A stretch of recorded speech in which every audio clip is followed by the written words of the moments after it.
Welcome to How to Retire on Time, a show that answers your questions about all things retirement, including income, taxes, Social Security, healthcare, and more.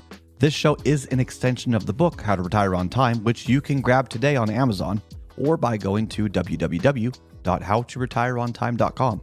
My name is Mike Decker. I'm the author of the book, How to Retire on Time, but I'm also a licensed financial advisor, insurance agent, and tax professional, which means when it comes to financial topics, we can pretty much cover it all. Now, that said, please remember this is just a show. Everything you hear should be considered informational, as in not financial advice. If you want personalized financial advice, then request your wealth analysis from my team today by going to www.yourwealthanalysis.com. With me in the studio today is Mr. David Franson. David, thank you for being here. Yes, glad to be here. David's going to be reading your questions, and I'm going to do my best to answer them. You can send your questions in right now to 913-363-1234. Once again, that's 913-363-1234, or email them to heymike@howtoretireontime.com. Let's begin. Hey, Mike, do you know someone who reviews portfolios for a flat fee? I do, but I don't think that's the right way to go about it. Okay, well, tell us why. Yeah, so I'll say this, like we offer flat fee services. So if you don't want an active relationship or a collaborative relationship, you just want someone to help you with your retirement plan, we could do that for you. So that maybe that's kind of why they're asking this question. There are a few firms that will charge an hourly rate for the financial planning side of things. We are among them. But the question, I think, is wrong. And here's why. Do we review portfolios? Yeah, but what's the system? You should always, in my opinion, follow systems and not sentiment. And if you want to say, well, is this a good portfolio? What system is that based on? Because really what you're asking is for confirmation bias. Hey, I'll pay you, X amount of money to tell me if we think it's good or not. And if we say it's good, we've confirmed a bias that you want. Or we tell you it's wrong and you say, well, we're just dumb. And let's say that we say, no, you should make some adjustments, and you make the adjustments. We can't say that it should stay that way in perpetuity or even for the next month or so, because things can change on a dime. That's an emotion-based decision. It's not a system. And that's the danger of it is, and this is kind of the danger of the internet too, is we just can find echo chambers that can confirm what we want to hear. That's a very dangerous thing. We want conflict. We want to challenge what we believe we know and learn what we don't know. So yeah, we could do it, but you're just asking for our opinion. It's not a system. It may change. Here's the other part of it too. What's your plan? I mean, really, what's your plan look like? Do you have a complete plan? Do you know how you're going to be doing the tax minimization with the portfolio based on how it's currently invested? Do you have a plan for a flat market or a down market or high inflation? Do you have a plan for going into a healthcare facility? And by the way, I'm not saying, oh, have you bought long-term care insurance yet? Look, I've been in the industry for 10 years.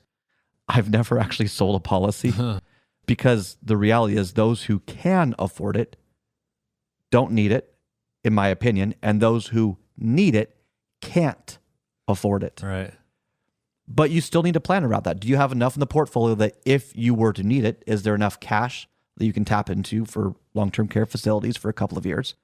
Or is there not? Are you spending it too much? Have you locked it up too much into an income stream from an annuity that has some sort of alleged benefit that it, maybe doubles the value if you're in the facility or not, but you forgot that important note that if the cash value associated with your annuity goes to zero, you don't get the benefit anymore. And maybe you missed the fact that, later on in life was when I probably need it, but you didn't plan for that, so now you're kind of stuck. See, it's these kinds of things. What's the plan?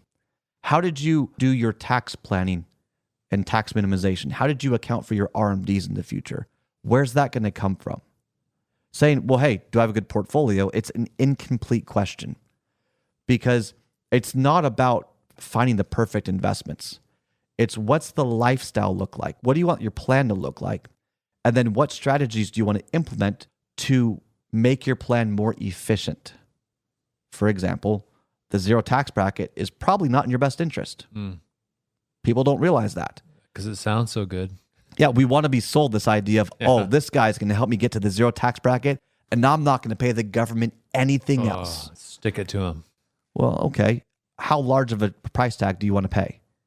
How much of a hit to your portfolio do you want to give up that you may never actually recover? Because the math actually goes against, for most people's situation, the zero tax bracket. But we want people to tell us the result we want to hear, and we want to be sold something that maybe isn't, in my opinion, in the best interest, but it sounds nice. Mm-hmm. So what's the plan? What are the strategies that need to be implemented? And then we can start talking about the portfolio. Do you have enough in equities for growth? Do you have enough in your reservoir, which we define as assets that are principal protected, and there's always enough liquidity that if the markets were to crash, you can draw income from that reservoir without accentuating losses? Very, very important if you want to talk about probability of success in retirement. The math is clear as day that the reservoir is a critical component to a retirement plan. But people don't talk about this. No. So, and that's probably an important part of the portfolio, but it depends on the income that you want. What's your lifestyle plan? What's your legacy look like this? So all of this works together. So don't waste your money asking us or anyone, hey, do I have a good portfolio? Say, do I have a good plan? What risks am I not accounting for? What blind spots do I have? What strategies then would help me alleviate or plan for those risks?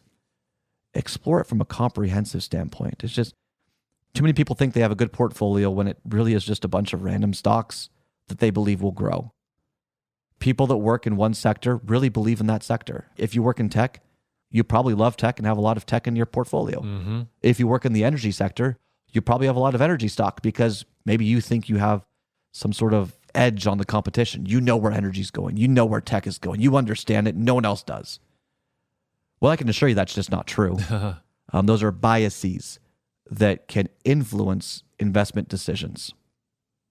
And the reality is when you retire, do you understand the risks that you're taking by concentrating into a single sector or a couple of positions? I mean, what's the goal, really? Is it to prove that you're right? Because the way I see it, retirement planning is typically planning for the second to die. So who's younger and who's expected to live longer? And do they understand what's going on? Are they on board with the investment decisions? Or are you trying to make decisions because you need to feel good about yourself? I'm being a little harsh here. I admit that. But as we enter into the new year, I think these things really ought to be, we ought to have hard conversations with ourselves and with our significant others, with those who have them. What are we really trying to accomplish here?